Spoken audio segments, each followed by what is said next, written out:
Okay, I hope you guys are ready to have some fun because this is going to be one of my best talks. I've been on this stage quite a few times in affiliate world all over the world. And instead of just like telling you who I am and doing the normal intro, I want to tell you how much I'm in love with this industry and how much I think that this industry really changes lives. So I'm really in love with this industry, like literally. And I want to tell you my personal story that started, actually it's like almost 10 months ago. So believe it or not, 10 months ago I found myself single again. And I know some of you must be asking yourselves, how is this tall, handsome, and rich guy found himself single again? And I am asking myself exactly the same questions.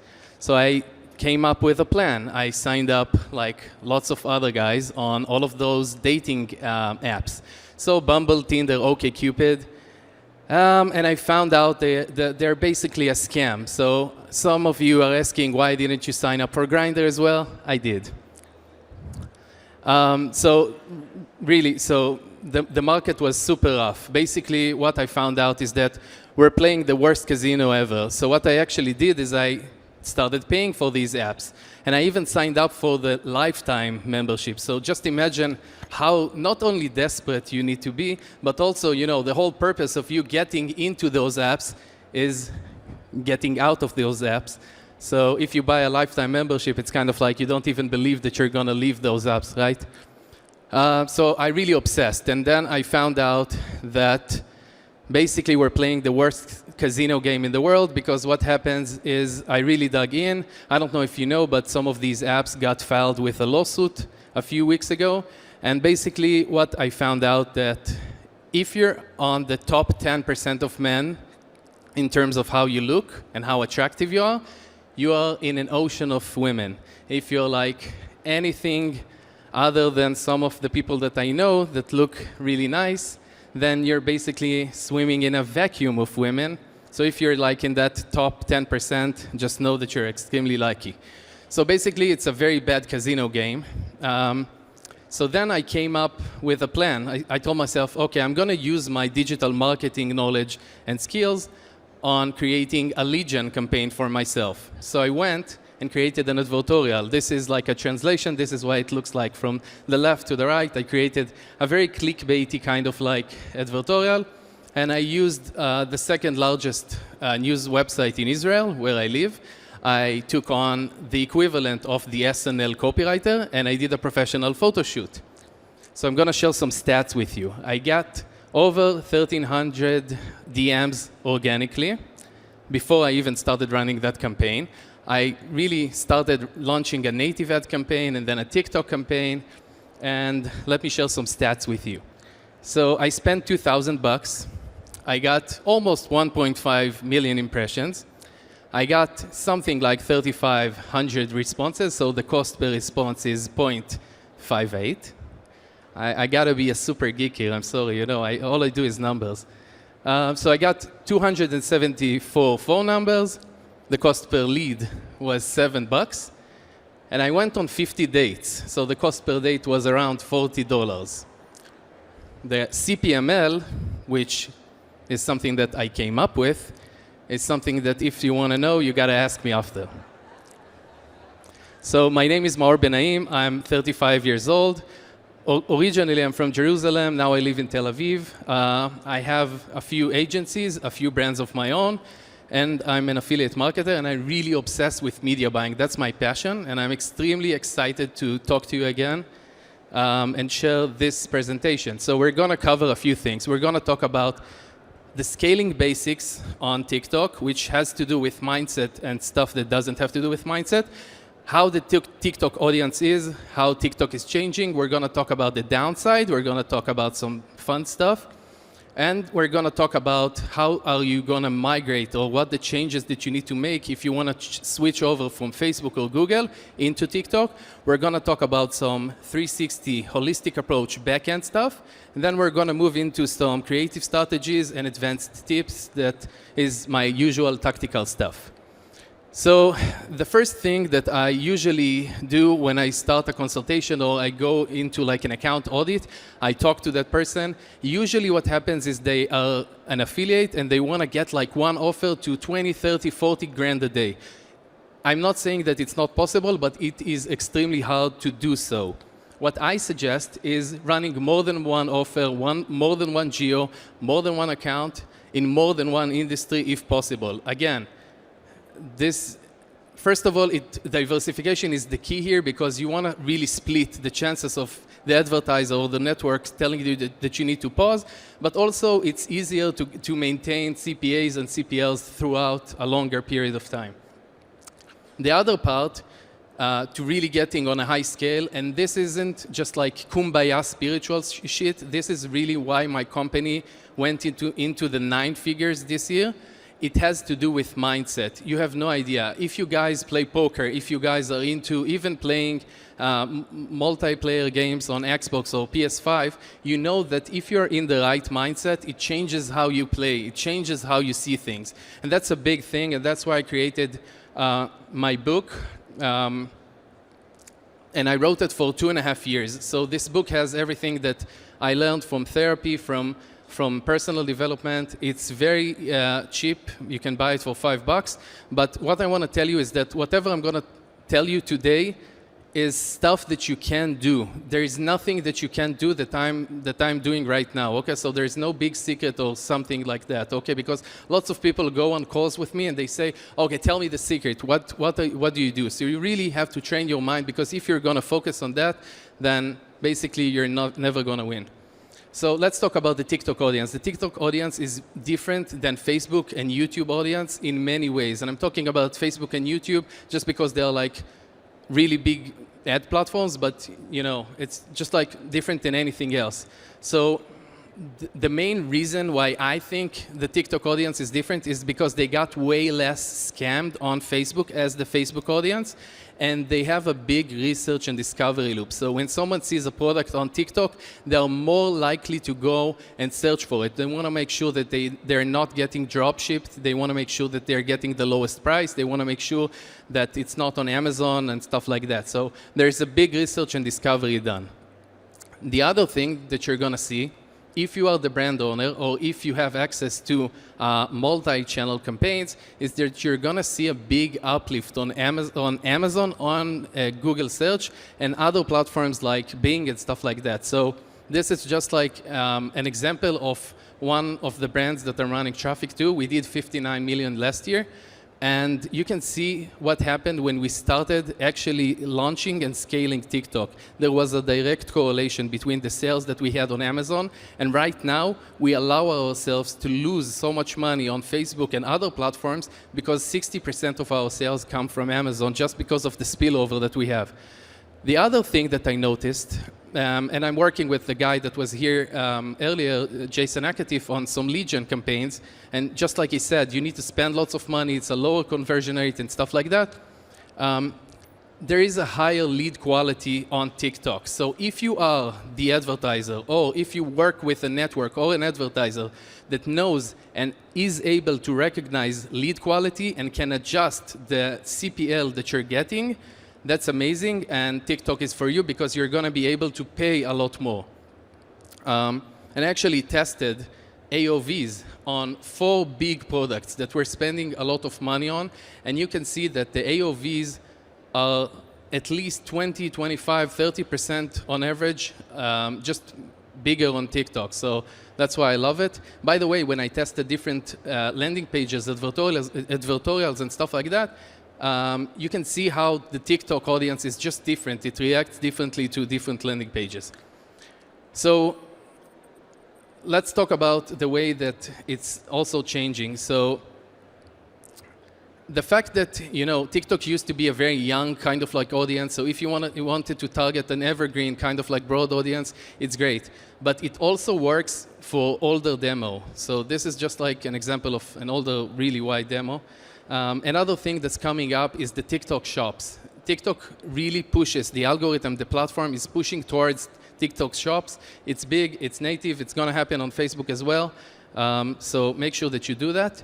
I skipped the last part, but yeah, I'm really into VSLs now, and people actually watch longer videos on TikTok. So these are the types of ads that I'm running also. And you can see how TikTok is also changing in terms of like the organic content. So even organically, TikTok is pushing the creators into like longer form videos and stuff like that. Let's talk about some issues that people have with the platforms. I'm sure that everyone that really started running on TikTok noticed that their policy is extremely, extremely strict compared to any other ad platform. And that's one big issue. One of the biggest tips that I like giving other people is I have two tips. One, I keep an organic page. So what I do is before I launch ads, I would go and upload and publish those ads on the organic page. And you can see if it's not the same algorithm, it's not the same type of policy, but you can see if the ad gets deleted because of a community guideline thing, then it means that basically you shouldn't go and upload that ad on your business manager or ad account. The other thing that I do, because I want to stay managed on TikTok, is that I have two business managers, one for testing, one that I really don't mind the ad accounts go banned there and stuff, so I just want to make sure that ads go live, and the other is just like my green, clean business manager. So this is what happens when you basically publish one of the ads on the organic page and you get like a community guideline strike. Another thing that people that work with TikTok notice is that the platform is very premature. It has a lot of UI issues. That's another downside.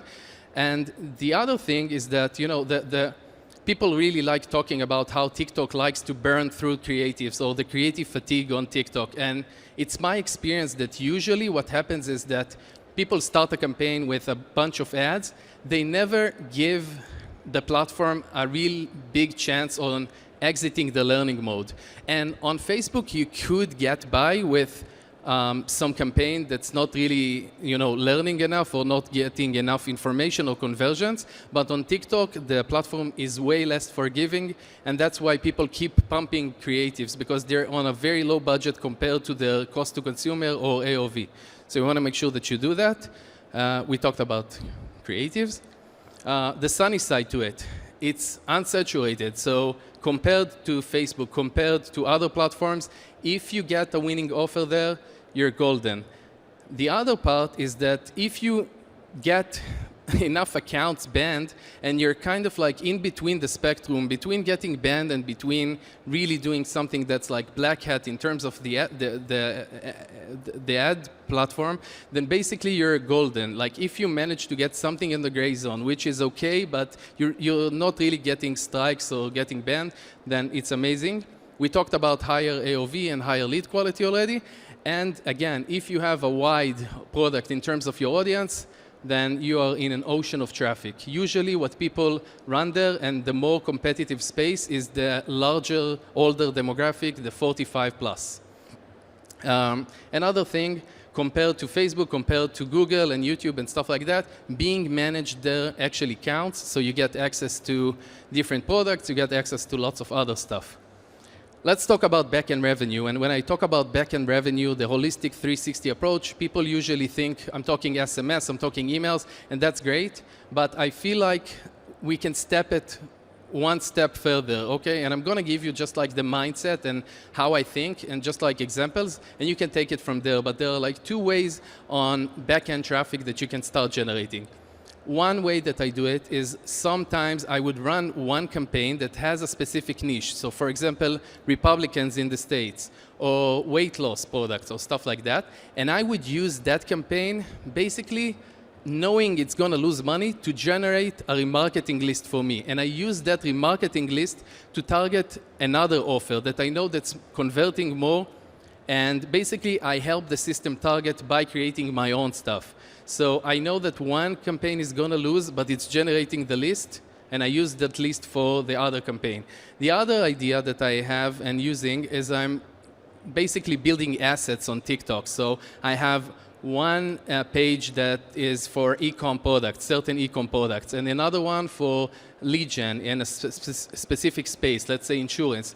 And what happens is that throughout time, I spend money there, I get more followers, and these are pages that basically get organic reach. So these are pages that I can use and basically get free clicks and get free exposure, and also test the creatives and see how people respond to them and the algorithm and stuff like that. So one of the biggest lessons I had to go through, and probably, to be honest, I'm still going through it, is what adjustments you have to make when you're moving from Facebook and YouTube and Google into TikTok. So usually what happens is someone is very good and familiar with one ad platform, and when they migrate into TikTok, they're moving the same methodology into TikTok, and it doesn't really work.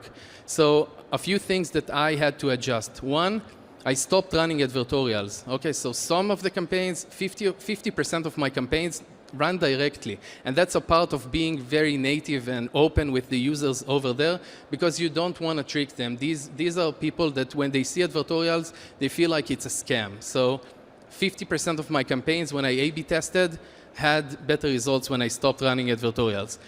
The other thing is that I am no longer using those UGC stuff, that everyone's using. I'm using long form, sometimes 2, 3, 4, 5-minute videos, and that works. You educate the customer, and it works amazing. And I'm much more open and native. So for example, if on Facebook I would try and not talk about the fact that this product is already on Amazon, on TikTok I wouldn't mind, and I would push towards Amazon, and I would tell people, you know what, we're on Amazon, you can go buy there. Another less geeky kind of like thing is that because the platform is premature, you really want to take a look at CTR and the relationship between CTR and CPC there. On Facebook, you could get a very high CTR, but still get a very high CPC. On TikTok, there is a direct correlation. So you want to make sure that you're using discovery cards. You want to make sure that you're pushing the user into clicking as much as possible.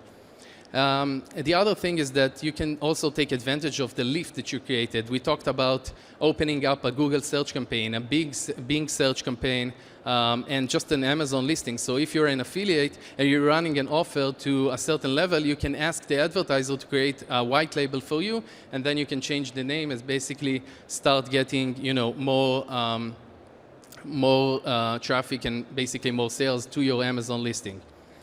So TikTok is all about creatives, and there are people that are much more creative than me over here, but I want to talk to you about kind of like few different approaches when it comes to creatives. There is always the ugly ad creative, and just like send me clicks and I'm going to get lots of very low CPC clicks, and the algorithm is going to do the work. And then you basically don't need any video editor. You can use like memes and stuff like that. You can use, the better looking creative that has like a very good information thing, but doesn't really push the user. And you can also do like high quality, direct response, kind of like pushes down the CTA. I test everything, basically. It's always the high intent versus the just give me more clicks and the algorithm is gonna optimize on the other end approach. 50% of my campaigns work with these ugly image ads that I basically create. Let's get to the final part. So we're going to talk about some tactical tips, geeky stuff that I use. So first of all, I try and use Spark ads whenever I can, because one, I get more followers on my organic pages, and two, it allows me for longer ads that are longer than 60 seconds. The only reason or point where I do not use Spark ads is when I run SPC, which is the smart ads campaign thing.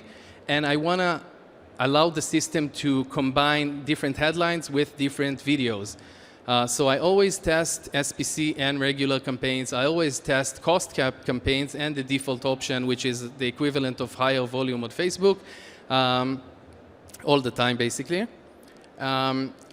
SPCs, usually it's my experience that they lose more on the first day, so be patient, let the system work. When I'm using an SPC, I'm doing a maximum of 3 to 4 ads a day, a maximum of $5,000 a day. I do not start with $5,000. I start with something like 500 or something like that, regardless of the CPA or AOV or cost to consumer. And then I only increase the budget by 20%. Every 48 hours, again, start with $500 minimum. Similar audiences, if you have access to the people who purchased, that's great. If you have access to the people who initiate the checkout, that's great. If you do not have that, make sure that you create 2 different types of audiences. 1, people who clicked on your ad, and 2, people who watched 15 seconds at least. Premium audiences, that's a hit or miss. Again, 50% of my campaigns worked very good. I have a YouTube video on that on my YouTube channel, so make sure, I'm a marketer after all, so I have to push my YouTube channel, right? So make sure that you watch it. The rule of thumb in general is that if you have lots of SKUs in your store, lots of products, you want to make sure that you optimize on value. That really matters on TikTok, believe it or not. If you have only one product, make sure that you optimize only on conversions. I always use one-day clicks, no post view for anything under 50 to 100 bucks, and I'm not talking about AOV, I'm not talking about CPA, I'm talking about the cost to consumer. In terms of campaign structure, I always do like an 80-20 campaign structure when the account is mature. So I will always have 20% of my budget aimed towards testing, and just like when something is winning, I would go and drag it over to the 80%. That's the evergreen stuff. That has been my presentation. You can, guys, follow me on YouTube. There is lots of more videos there. My book is out there. It's not tactical. It's not technical at all. It's just about the mindset. It has to do with 13 years of this specific industry. It has lots of funny stories, and people gave me very good feedback, so make sure that you do that. And I think that we have some time for Q&A, so we're going to get Phil on stage probably. He's going to jump from one of the sides.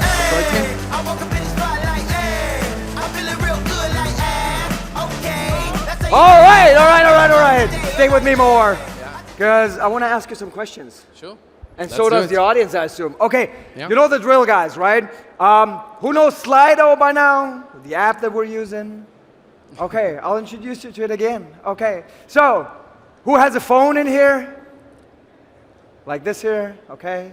Yes or no? Yes or no? Okay, good. So you just gotta scan this code. You get to a page called Slido. You enter your questions, or you upvote questions that you like Maor to answer. So should we take it off? Yeah, let's start. It seems like there are lots of questions. So, first question, which product types are trending on TikTok now? Well, I feel like everything is trending, but my rule of, really, I know, not trending, but everything works. Like if you want to run a campaign and if you want to see if it converts, my rule of thumb is I do not chase whatever other people are chasing, because it's usually, when you hear about it, it's very saturated. Usually it's the product that you don't think that's going to work. I'm telling you, after almost 14 years in this industry, the products, the affiliate offers that I made the most money from are the craziest stuff that if you hear about the funnel, if you hear about the product, you would be amazed that people actually thought about it, invented it, launched an offer, and people actually buy it. Like, you would be amazed 4 times. All right, good enough. So Facebook ads versus TikTok ads. That's another affiliate world presentation, I feel like, as a whole. In general, I feel like Facebook ads would be the easier win. TikTok would be an easier win if we're talking about a low budget. So it's easier to get conversions there if you have like up to $2,000 a day budget. But I feel like the first place I would start with is going to be Facebook, and then if something works, I would start, duplicating it to other platforms always. All right, so let's stick with TikTok. So how do you actually structure your testing on TikTok? All right, so that's a very good question. I really like to test the testing phase. So what I do basically is I would have different campaign structures. Sometimes I would have an ABO campaign with different ad sets, and I would have one ad on each one just to see the initial stats. That's not smart in terms of not letting the system really utilize everything that it knows, because the system needs multiple ads, stuff like that inside to really, especially if we're talking about SPC, the automated stuff on TikTok, the system needs multiple creative options to really combine and see. Sometimes I would do that, and then if something really looks good in terms of CTR, then I would try and open that up inside the campaign with the other winners and stuff like that. And sometimes I just open up an SPC campaign with lots of different ads, and I see if one ad gets more, attracts more fire, then I would just kind of like segment it out and play with it. There is no specific way on doing it. It really changes. I know it's not a good answer because it's not direct, but you know. No, but it's the truth. It's the truth. Yeah. All right. We'll take 3 more questions, and then I have a question for you. Oh, yeah. All right. So how many US dollars can you spend on one winning creative? Oh, so I mean, I know people are not going to believe me, but I've had creatives on TikTok that have been running for 6 and 8 months. So if you don't touch a campaign and you don't mind not scaling it, creatives can be, you know, can run there for a very long time. But again, it changes between creatives, between campaigns and lead gen and e-com. It really changes. All right. That's something a lot of people wonder about, which is like older demographics. Do they work on TikTok? Same like it Facebook works. now? It's amazing. It's not as big as it is on Facebook, but yeah, it's definitely something that you wanna test. I think that most of my campaigns are aimed towards 55 plus. Actually, just because I know that we don't have a lot more time, I wanna do something else. So remember the start of my presentation, I talked about how I actually tried to get into a relationship. So I wanna tell you the end of that story if I can. Is it okay, guys? Okay. I'm being very exposed here, so it's nothing, I don't have anything written down. All right, guys, Maor, we got to reset the timer here. We need some more time. Maor has something here, I think. Yeah, okay. so the story that you referenced, like in the beginning, with like your dating lead gen campaign. Let's do it. By the way, that's genius. Yeah, all right, so take it away. So how the story actually ended is that I met someone at a conference back home that told me that he saw the advertorial, he saw the campaign, he wants to introduce me to one of his colleagues. So we've been dating ever since, and she's the love of my life, and it's actually her birthday. Do you guys mind if I bring her on stage? We can all say happy birthday. Let's do it! Where is she? Can we get her on stage? Everyone, meet Avital. So it's Avital's birthday. We've been dating for 10 months. She didn't DM me. I gotta say that. One, because she's gonna kill me if I say anything else. No, I'm joking. Because, yeah, she never DM'd me. So we went on, like, I think the second date, and it's her birthday. So I figured I'll, first of all, give her the experience of seeing all of you guys. And the second reason is that I feel like affiliate world as a family, but also digital marketing in general has been such a big part of my life, and it is changing lives, and I feel like it changed my life for sure. And honestly, I told Avital that I want to bring you up here because it's your birthday, but there's also another reason why I want to bring you up. And listen, there is no one in the world that I would rather spend my life with.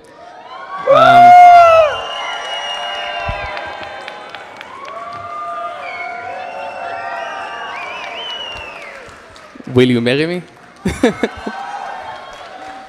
You need to say it. Yes, yes, yes.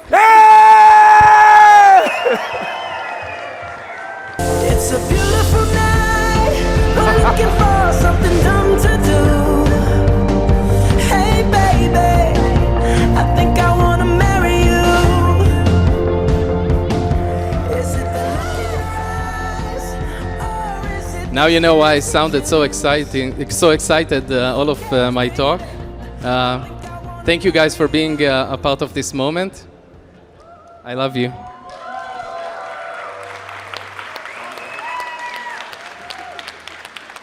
Can I be the first one to hug you guys? Group hug. Oh my gosh. Thank you so much. Thank you. Lucky guys. Big round of applause, guys.